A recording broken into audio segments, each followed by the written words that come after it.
Dan Boyd from the Journal, you have the next question. A policy put in place during the pandemic could soon expire, allowing many migrants to cross into the United States to seek asylum. As governor, how would you treat our border in New Mexico? Mr. Block, you have the first reply.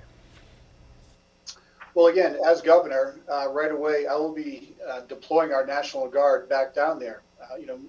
Mr. Zanetti and I are retired military officers. I've had to deal with borders and security issues in the nuclear business as a nuclear weapons officer, using technology there to keep our weapons safe. And on the border, we're seeing a humanitarian crisis. We're seeing increased sex trafficking and drug trafficking. I've been down to the border several times in Texas. I've been with the Border Patrol and seeing minors come across from Honduras and Guatemala. We're not testing these people coming across for COVID. The governor's not forcing them to have a vaccine, but she's forcing us to have the vaccine. This is a humanitarian crisis that is affecting our country because in 2021, we had the highest overdose deaths in the United States for drugs. And in 2021, we also had the most police officers killed in the line of duty. The southern border affects every single state in the country. Every state is a border state because what comes through New Mexico goes throughout the country. So I will secure the border as well. I'm the first candidate to talk about the Border Security Agency, which is focusing on the border. But this is not just about illegal immigration. This is about protecting those vulnerable people that are coming across and getting into the trafficking business. And I've seen it with my own eyes.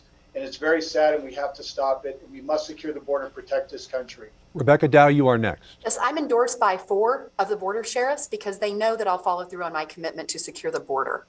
I will implement the plan that was started by Donald Trump at the request of the border agencies to finish the wall. That may take electing a Republican governor, a Republican president, but I will continue to advocate that wall be finished.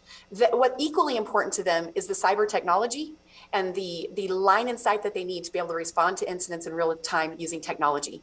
They want secure, safe roads with access to key access points so that they can respond to incidents in real time. They're asking for the National Guard to be redeployed because our law enforcement officers, they're highly trained. They have a job to do, but they're spending 60 to 80% of their time on comfort and care. We need to redeploy the National Guard so that they can get back to securing the border. This governor we need to ask ourselves, a governor who embraces and celebrates Biden open border policy, does she represent the values of New Mexico? The communities along the border, they're not asking for a strike force. They're asking for real solutions. They're asking that they be heard and that they be listened to and that we implement the plan of that the border agents want. And that is what I plan to do. And there's nothing more important than securing our border. We've got to stop the gotaways, the criminal element, the human trafficking, and the abuse of countless women and children that are happening right here in New Mexico. Border security is national security. It's job number 1. Ethel Maharg, you are next. Border security is of utmost importance because without borders, there's unrest all over the nation. And there's much talk about that it's a federal problem. Really, it is. The governor should have stepped in and sent the National Guard and see to it that this state gets the border fixed. Now, the thing is, Texas and Arizona, our 2 adjoining states, are already fixing their border. They have taken it upon themselves. They said, if the federal government's not going to do it, we're going to do it. We need to do it ourselves. And I know that there's talk that we're costing millions of dollars to do that. But I hate to say this, it's already costing us. When you have treatment for fentanyl users, for any kind of users, it's $20,000 per rehabilitation for each person. You get 100 of those people, that's $2 million a year in rehab costs just because of the fentanyl. And that's not even just the fentanyl. That's all the other drug problems that we have there. So we need to secure the border. We need to make the people in our state. We must take care of New Mexicans first. We must secure the border so that our New Mexicans are safe first, and then the rest of them. Now, I will say about immigration, if I believe strongly, and I'm a granddaughter of an immigrant, but my grandfather came here legally, and I say, if you sneak across the border, sorry, but you're going to go across the back. We're going to put you back. No discussion, period. Mr. Ronchetti. Luring vulnerable people to a porous border isn't compassionate, it's cruel.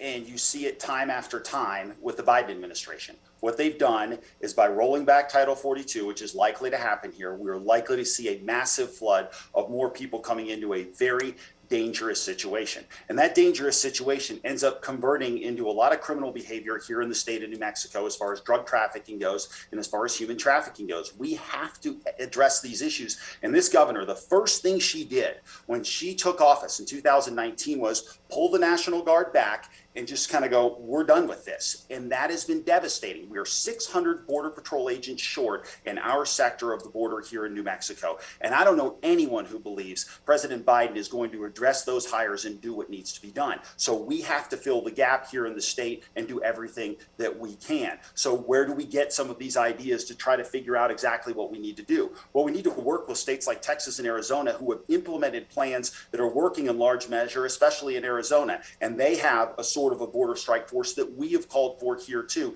that focuses on going after the fentanyl and the human trafficking as well. But make no mistake, the crime that we see across this state is often driven by a lot of that illegal drug trade. And that is not going to go away until we are able to take on the cartels and deal with that issue here in New Mexico.